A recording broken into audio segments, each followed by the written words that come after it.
So companies auditors report order 2020. So this is CARO 2020.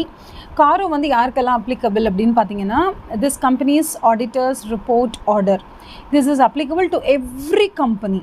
Okay, every company including ஒரு foreign companyக்கு கூட this is applicable. Okay, except அப்படின்னு சொல்லிட்டு சில விதிவிலக்குகள் கொடுத்துருக்காங்க.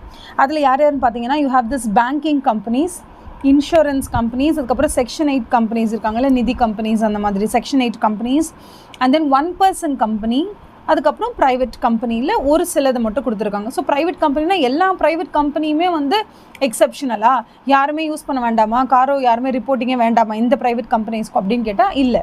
ப்ரைவேட் கம்பெனிஸ்லேயே எந்தெந்த ப்ரைவேட் கம்பெனிஸினுடைய பெய்ட் அப் ஷேர் கேபிட்டல்னு சொல்லுவோம்ல, அந்த பெய்ட் அப் ஷேர் கேபிட்டல் ப்ளஸ் ரிசர்வ்ஸ் இது ரெண்டையும் ஆட் பண்ணால் 1 crore கூட தேரலை, 1 crore கூட கிராஸ் பண்ணலை அப்படின்னா அந்த